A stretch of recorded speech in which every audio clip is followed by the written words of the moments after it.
Pra të dashur shikues, ashtu siç lajmërova, pas një shkëputje të shkurtër publicitare, u rikthyem sërish këtu në ambientin ku e lajmërova në fakt edhe emisionin. Jemi këtu në Struk, përreth lumit Drimi i Zi, ku do të flasim për gjërat bukura, do të flasim për muzikën, do të flasim për pianon, do të flasim me pianisten Rudina Bekteshi Qazimi, që pasionin e saj në fakt e ka shndërruar edhe në profesion, e cila është edhe mësuese e pianos. Me të do të flasim për gjithë karrierën e saj, për profesionin e saj, por gjithashtu edhe për dashurinë në piano, sigurisht. Rudina, përshëndetje, faleminderit shumë që ndave kohë për të qenë pjesë e emisionit në studio. Faleminderit për ftesën. Do të flasim për gjërat bukura, do të flasim për muzikë dhe mendoj që është ambient shumë i mirë dhe koha na premtoi në fakt na mundsoi shumë mirë që ta bëjmë pikërisht në ambient të hapur këtë intervistë. Më trego pak të nisim prej fillimet e tua, si ka nis pasioni yt për muzikën? Unë vi prej një fshati Velesh të Strugës, edhe më para se të nisim me piano, në instrumentin e pianos, bashkë me motrën jemi marrë edhe me pjesën e vallëzimit.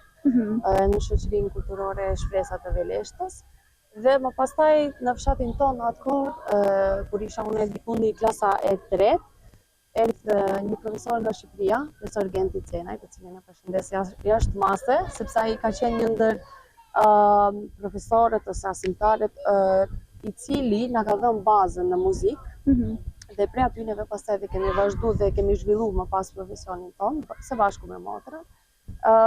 Kemi vazhduar në kurs në piano, në solfeggio, pra teori muzikore, dhe do të thonë edhe normal, edhe prindërit, por edhe profesori ka qenë ai që ka ndikuar mjaft në zhvillimin tonë profesional. Tu nisi dhe më pas vazhdoi tek në shkollën e mesme të muzikës këtu në Struk. Vazhdova me fakultetin e Universitetin e Tetovës dhe tash jemi më të punësuar. Pra si profesoresh e pianos në shkollën fillore dhe të mesme të Todor Skallovski 8S në Tetov. Kam qenë e punësuar edhe këtu në Struk, por më pas u transferova në Tetov. Për shkak të rrethanave të ndryshme sigurisht.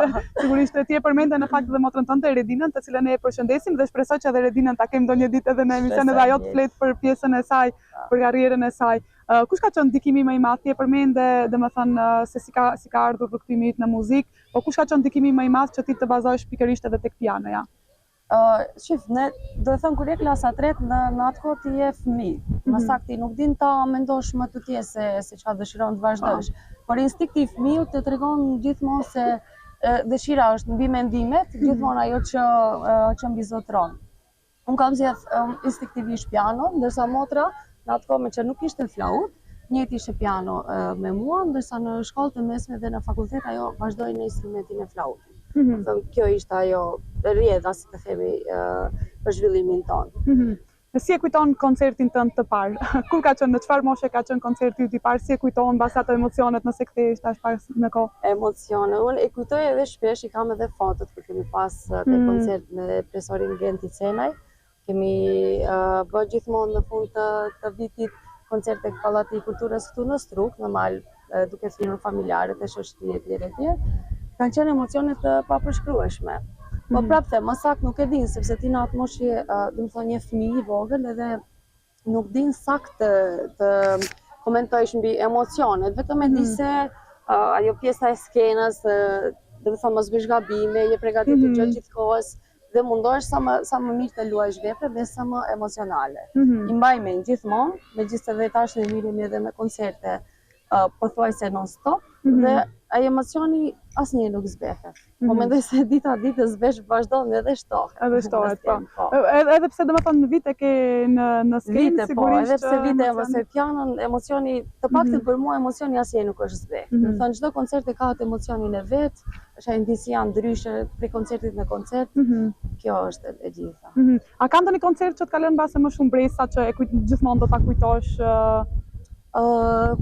Jo, sepse çdo koncert e ka realisht atë vetën. Do të thonë ajo s'mund t'i ndajsh. Jo, nuk mund t'i ndaj. Të paktën unë ashtu e ndjej.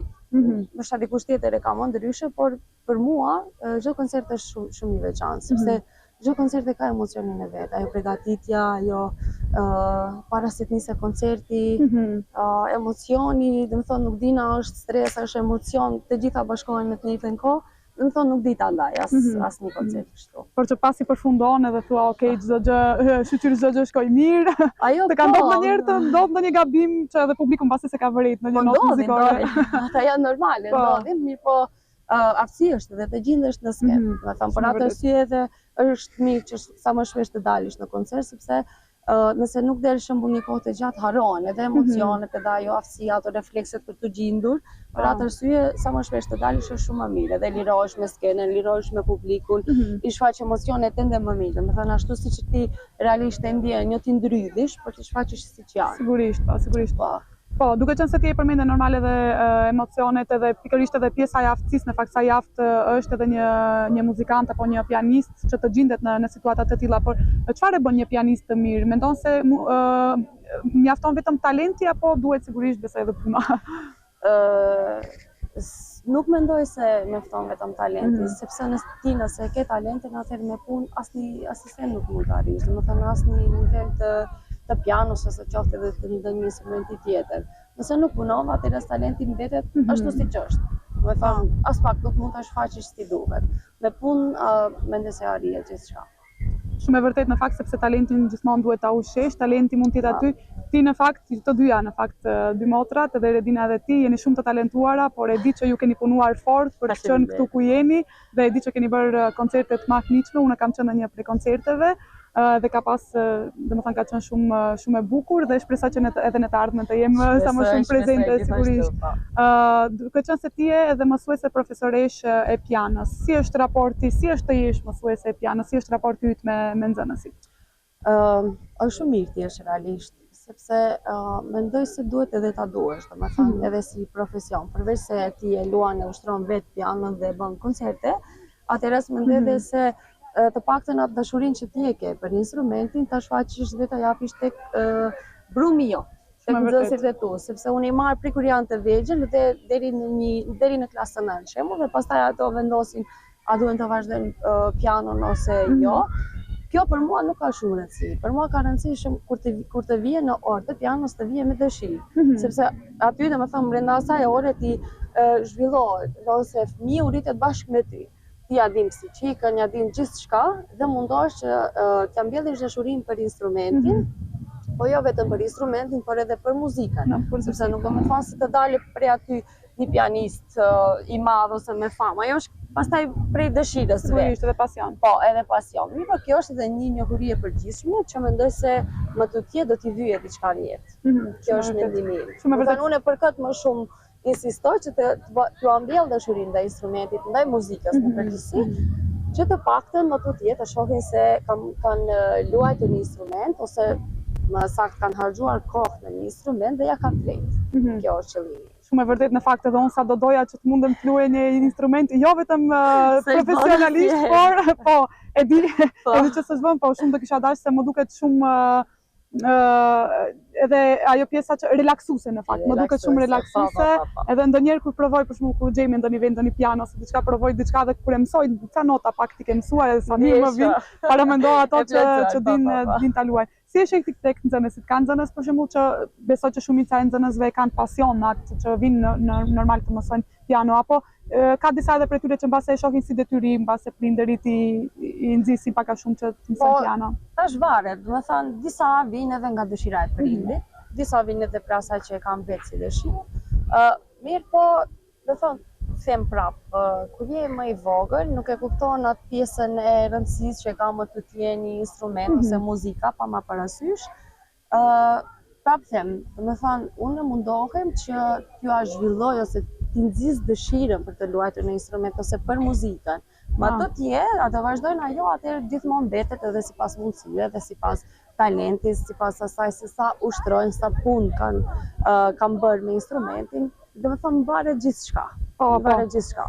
Shumë e vërtet. A ke ndonjë këngë ose kompozitor që ti e luan me shumë dëshirë, gjithmonë e ke kënaqësi ta luash? Po. Kam Johann Sebastian Bach.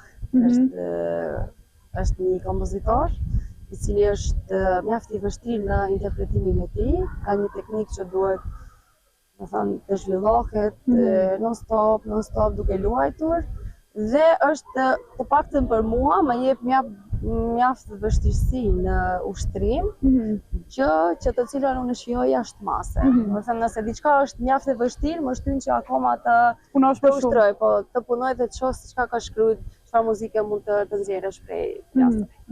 Ka përveç pianos, ka ndonjë instrument që ti luan instrumente të tjera? Unë kur kam qenë në shkollë të mesme, ne kemi pas edhe një instrument të dytë, të cilën kam pas violinë dhe ende e kam në shtëpi si instrument. Nuk vazhdoj të luaj sepse aq më premton koha, mirë po disa gjëra elementare ende i kam në mendje. Pra do të thënë, e ke qef si instrument është në pasionin tënd? Është. Por që pianoja sigurisht e zë vendin. Po pianoja edhe profesion edhe vlefshire dhe gjithçka. Sa vite ka tashmë të kthehemi përsëri tek profesioni si mësuese në fakt? Sa vite ka që si mësuese? Diku ndër 70-gjys-8 tash. Domethënë paske përcjell mbase disa gjenerata. Disa gjenerata, po. Si ndihesh kur i sheh mbase ato nxënësit e tu që kanë arrit edhe ato të bëjnë koncertet e tyre, nxënësit që kanë dalë prej dorës tënde le të themi. Po, mjaft mirë dhe tentoj që të shkoj nëse kam në një koncert recital ose po më parasysh nëse marrim pjesë në një aktivitet. Kam qejf të shkoj të dëgjoj, të shoh deri ku janë, ose nëse më kërkojnë ndonjë këshill, se ju a japi, s'është as pak problem. Është dëshirë të shkoj ti dëgjoj. Sigurisht, po besoj që ndihesh mirë kur e sheh në fakt që ti je edhe frymëzim për ta. Nëse ti ke frymëzuar prej fillimi, atëherë rezulton që ato kanë vazhduar me atë frymëzimin tënd, domethënë të zhvillojnë ndër talentin. Shumë vërtet. Duke qenë se normal flasim sigurisht për muzikën, flasim për muzikën klasike në fakt, edhe për pianon, për violinën apo edhe instrumente të tjera. Sa mendon që kam mundësi të mjaftueshme në vendin tonë për sa i përket muzikës klasike, muzikës në përgjithësi, për të rinjt që të munden të kyçen më shumë? Mundësi për krahje financiare, mendoj se ka shumë pak. Por duhet të ekzistojë pak përkrahja morale, do të thonë përkrahja nga familjarët, nga shoqëria. Është do të thonë edhe përkrahja ekonomike është mjaft e rëndësishme, sepse nuk është ti shembull të marrësh të lexosh një tekst dhe mëson për një javë ose dy, ajo do kohë, të marrësh një tepër të ushtrësh do mjaft kohë. Në minimum 3 muaj deri në 6 që të përvesohet ashtu siç duhet. E tash ti realisht nuk mund të them se i hupa ato 3 muaj ose 6 muaj, mirë po ke edhe angazhime tjera në cilat i duhet për ditë të merresh me ato. Dhe është mjaft e vështirë. Por mendoj se vullnetin i personit ose jemi në këtë rast nuk duhet të mungoj. Mungoj, po. Sigurisht ku ka vullnet mund të bëjnë gjërat, por mendoj që është edhe pjesa mbase sepse fëmijët për shembull të cilët vinë në shkollë për piano, besoj që shumica prej tyre kanë edhe nga një piano edhe në shtëpi, ma merr mendja ose duhet ta kenë domosdoshmërisht ose po, detyrimisht, domethënë ato në klasën e parë kur vinë, ndjekin mësimin në solfezho, bëjnë mësimin e notave më së pari dhe në klasën e dytë nisin me instrument. Patjetër, sepse ti nuk mundesh, nëse kemi 2 herë në javë mësim, nuk mundesh nëse në shtëpi nuk ushtron, nuk e piano, sepse i haron automatikisht dhe ato janë fëmijë, edhe mund të mbajnë mend në fillim se janë ende të vegjël. Patjetër, detyrimisht duhet kenë edhe një piano të vogël. Nuk është e thënë piano koncertal ose piano e dhomës, mirë po njësin të vogël, sa që të mundohen të ushtrojnë pak gishtat, të mësojnë notat ashtu siç duhet, ku ndodhen, si dëgjohet, si tingëllon një notë. Patjetër e kanë që ta. Sigurisht, ushtrimet në shtëpi pastaj si për çdo profesion, në fakt si për çdo lëndë që themi ne që duhet të ushtrohet edhe kjo, dhe plantaj mbase është edhe pak sigurisht mund të jetë pak e vështirë sepse kërkon atë që kërkon edhe kushte financiare ekonomike. Instrumenti është si sport. Me thonë me qenë se kemi të bëjmë edhe me gishtat, por edhe motorika e trunit, realisht se ti duhet të mbajsh mend, duhet ndëgjosh, duhet gjithçka të bësh në të njëjtën kohë, është si sporti. Domethënë nëse një ditë nuk ushtron, atëherë ke hub disa gjëra që duhet realisht të kishe përveçuar. Domethënë është totalisht si sport. Shumë e vërtetë, edhe në sport në fakt duhet të investohet si nga ana e kohës, si nga ana e dëshirës dhe vullnetit, por gjithashtu edhe nga ana gishtat janë muskujt. Domethënë i ke përbër nga muskujt, nëse ti nuk i ushtron, një si sport. Shumë e vërtetë. Domethënë ato nisin edhe ndryshken. Po, sigurisht, po. Si e sheh interesimin e fëmijëve të rinjve për muzikë klasike, por kryesisht edhe për piano, qoftë në Tetov, qoftë edhe këtu në Struk? Në Struk më vjen mirë se, domethënë, tash 2 vite do bëhen nga hapja e shkollës fillore, Dhe më vjen shumë mirë se ka një interesim mjaft të madh, sepse realisht një instrument nisë të mësohet në një moshë mjaft e vogël, sepse do kohë që të zhvillohet, për atë arsye. Në të tofë, shkolla muzikës, do të thënë fillorja është, do të thënë ka gjatë kohë që realisht është dhe ka mjaft interesim. Do të thënë, nga viti në vit ka mjaft interesim, më vjen shumë mirë. Më vjen shumë mirë. Ne kemi pasaj edhe në fund të çdo gjysmëvjetori ke edhe koncertit, të cilën ti patjetër e ke ta mbajsh me nxënësit. Ajo është një motivim shtys për ato, po edhe për ato edhe për prindërit, sepse prindërit janë ato të cilët i sjellin, do të thënë harxojnë kohën, lënë diçka të vetën anash dhe duhet fëmijën ta sjellin në piano ose në instrument tjetër. Dhe është mjaft motivuese, sepse atëherë sheh se në rregull, do të thënë mund vazhdoj fëmiu im ta hupe kohën realisht në instrumentin që është duke e luajtur. Shumë e vërtet, në fakt, sepse ato i shohin gjatë gjithë kohës ushtrimet, por në fund presin që ta shohin atë rezultatin e asaj që kanë ushtruar apo kanë mësuar. Sepse ka prindër që realisht, do të thonë, nuk e kuptojnë këtë profesion, dhe kur e shohin në fund atë pjesën se kanë arrit diçka të lunjë, të dalin në skenë, do të thonë fëmiu i tyre të jetë në skenë, ajo është mendoj se mjaft pozitive. Okej, Rudina, duke qenë se normal flasim për pianon, po a ka ndonjë ushtrim apo teknik që ti e përdor ose ju a sugjeron atyre të cilët duan të përmirësohen më shumë në piano? Unë do thoya ushtrimi më i mirë është i nervave. Sepse çdo profesion mendoj, po njëjtë edhe me piano se unë mirë më atë, nëse nuk mundohesh të kontrollosh nervat, atëherë mendoj se ke ushtruar shumë pak, do thoya, sepse është lojë nervash realisht. Do thoya mjaft e bezdisshme në atë aspekt se duhet të rish të ushtrohesh ulur 2 orë, 3 orë, do të thënë nuk ke asnjë aktivitet tjetër fizik përveç normal duarve që duhet t'i ushtrosh, por ama është lojë nervash. Dhe metodat janë të ndryshme.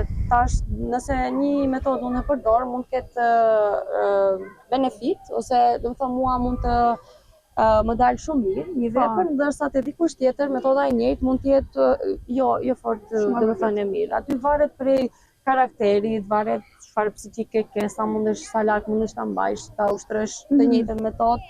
Është mjaft e vështirë, por ama them prap, duhet të jesh më insistuese, më këmbëngulëse në profesionin që ti e bën. Po, ai motivimi dhe vullneti që duhen gjithandej në fakt në çdo po edhe pse ti mund ta kesh mjaft me dëshirë, por ama të ushtrosh çdo ditë është mjaft e vështirë në aspektin që duhet ta vendosësh të ushtrosh. Do të thonë duhet ta kesh primare aspektin e ushtrimit. Shumë e vërtet.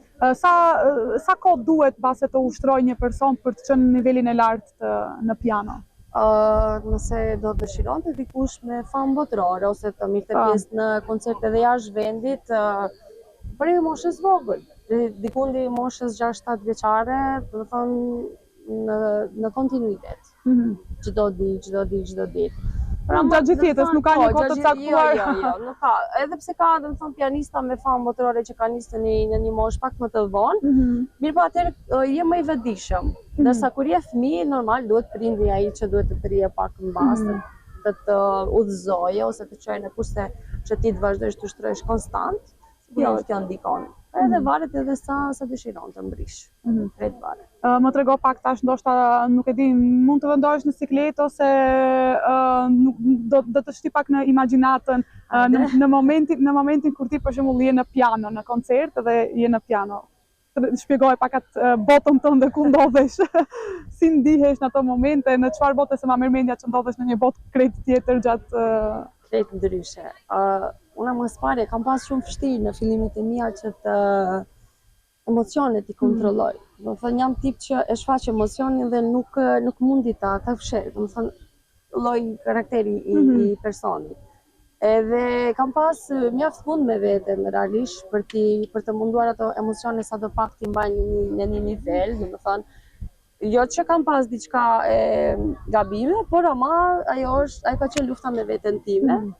Edhe kur hyn brenda në vepër, nuk mendon as një sen, do të thënë s'ka mendime më aty. As nuk mendon kush është publik ose diçka tjetër që realisht mund të pengoja një mendim brenda ditës. Thjesht të mendon të luash në piano dhe të nxjerrësh muzikën ose të jesh sa më muzikale të jetë e mundshme. Je vetëm ti dhe pianoja aty. Po nuk, do të thonë, se shpesh mendojnë se instrumentistët janë mjaft egoista, por mendoj se nuk është ashtu, sepse me vetëm një fakt që ti ushtron dhe del të japësh një koncert për shoqërinë dhe familjarët, do thotë që ti dëshiron që dhe ato të kënaqen me interpretimin tënd. Kjo është, do të thonë, mundohesh sa më shumë. Unë për vete kam qejf kur vinë shumë familjarët, shoqëria të ndihen të kënaqur. Edhe pse si instrumentist shumë rrallë herë ndodh që ti mbas koncertit të jesh i kënaqur. Aha, pse ndodh kjo? Ose ti ishe shumë detaje, do të thonë automatikisht bëhesh detajiste sepse ke shumë gjëra që ti realisht duhet t'i ushtrohesh të dalin të sakta, ashtu siç janë të shkrytura. Edhe kjo të pengon, dhe njëherë mund të t'ike dhe një notë ose diçka tjetër që ti prapë them bazon në emocione, ajo mund të ndodhe prej emocioneve se ti ushtron gjatë gjithë kohës, mirë po emocioni nuk mund të kontrollohet. Bashkë fiks sa ti mendon, sepse është kënaqësi kur vinë të shohin shoqëria dhe familjarët, sigurisht kënaqësi. Sigurisht është shumë e vërtet. Por që vetëm ti vërin besoj ato sepse publiku nuk besoj që i vërin ato gjëra, po ti si profesioniste sigurisht i vërin këto detaje të vogla. Sepse publiku në fund deli kënaqur besoj, por në fakt kjo është edhe pozitive që ti nuk dele kënaqur, sepse kjo të shtyn edhe më shumë që ti të punosh. Se ti mundohesh koncertin e radhës, domethënë ti përmirësosh ato gabimet që ti mendon se nuk kanë dalë siç duhet. Ajo është tysa. Që dhe më thonë, koncertin e ashëm të luajsh ashtu edhe më mirë realisht. Jo ashtu siç duhet, po edhe më mirë. Se gjithmonë ka vend për përmirësime. Shumë e vërtet. Çfarë zgjedh të luash kur luan për vete në piano? Apo është Bach atë që e the që e ke të preferuar? Jo, ka tjerë, kam qef Rachmaninov, kam qef Ravel, Debussy, dhe të thonë ka kompozitorë të ndryshëm. Shumë varet prej gjendjes emocionale në të cilën ndodhe. Nuk mund të caktoj se cilin më shumë, por kam disa që i kam favorit dhe preferoj edhe ti dëgjoj edhe ti luaj. Nxënës vetë tu u sugjeron më shumë apo? Njëjtë, u sugjeroj edhe pse ne kemi program i cili është, do të thënë, është i saktuar në bazë të cilit ne duhet të marrim veprat e kompozitorëve, mirë po nëse dikush faq interesim shembull gjatë pushimit veror ose dimror që kanë të luaj diçka, ja sugjeroj Chopin zakonisht. Është më i bukur, më muzikal dhe në nivelin e atyre ndoshta edhe më i miri për ta interpretuar. Duke qenë se sigurisht besoj të ka ndodhur që kur shkon dikun në ndonjë vend ku ka një piano, njerëzit të thonë hajde luaj tash në një vepër, të ka ndodhur shpesh çfarë bën ato momente kur ti nuk je në gjendje për të luajtur. Po do ulem, interpretoj. Edhe pse ndonjëherë ndihem pak në siklet, por ama mundohesh të kalosh. Ose ndonjëherë mund të jesh për shembull në pushim ti edhe ndodh aty në ndonjë restorant apo ndonjë hotel që të ketë ndonjë piano edhe kur të zakonisht edhe veç që i provoj piano, sepse pianot janë të ndryshme në vende të ndryshme. Dashuria për piano kur është kështu është dashuria kur është për piano. Na ka ndonjë pjesë muzikore që e ke ëndër ta luash, por që ende nuk e ke luajtur, nuk ke ka plot. Janë dy koncerte realisht, Rachmaninovit, koncerti 3 dhe koncerti ka plot realisht. Ka plot koncerte, por Rachmaninovin e kam më shumë favorit dhe e dëgjoj më shpesh. Domethënë ato koncertet për piano dhe për orkestër të cilat janë mjaft të vështira për interpretim, mirë po te ne edhe për ta interpretuar realisht duhet shumë punë. Jo se ti nuk mund ta luash ta mësosh, por ama duhet të gjejsh orkestrën, duhet të gjejsh domethënë instrumentistët, ka mjaft angazhim. Por që e ke si synim që në të ardhmen mbase të jetë në se jo, po. Rudina, duke qenë se jemi nga fundi, ku e sheh veten vitet e ardhshme, qoftë në piano, qoftë në muzikë në përgjithësi? Nuk e mendoj shumë atë pjesën e të bësh dikush me famë botërore. Unë kam qejf kur të luaj në piano të kënaqem unë mas pari, ta luaj ta interpretoj një vepër ashtu siç duhet. Edhe mendoj se ky mendim të çon deri në disa nivele, sepse kur nisem të luash ashtu siç duhet, atë ke edhe aktivitete të ndryshme. Më mjafton ajo që të kënaq veten mas pari dhe publikun i cili dëshiron të më dëgjojë. Ajo. Shumë e vërtet në fakt sepse më duket sikur kur e kënaq veten kur luan për vete, atëherë ke arrit në fakt të gjitha majat, sepse ti kur luan për vete normal që mundohesh ta bësh më të mirën. Kështu që edhe tek publiku e përcjell të njëjtën dhe në fakt ti e ke arritur, unë e them me plot gojë, ti e di që je modeste, por unë po e them me plot gojë. Cili do të ishte një mesazh i fundit për të gjithë të rinjt, fëmijët të cilët duan të drejtohen nga muzika klasike, pikërisht edhe në piano?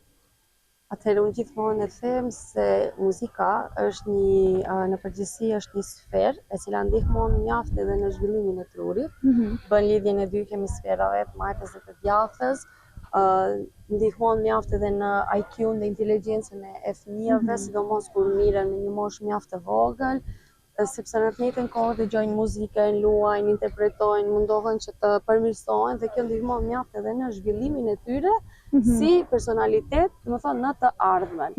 Prapë them, edhe nëse nuk kanë aspirata që të mund të bëhen njerëz me famë botërore, ajo nuk është, të paktën për mua nuk është diçka që duhet dikush të synoj, por ama mjafton që si personalitet më të jetë i kënaqur me veten e vet. Shumë e vërtet një mesazh mjaft i mirë. Ludina, faleminderit shumë që ndave kohë për të qenë pjesë e emisionit të Festës. Faleminderit shumë. Faleminderit.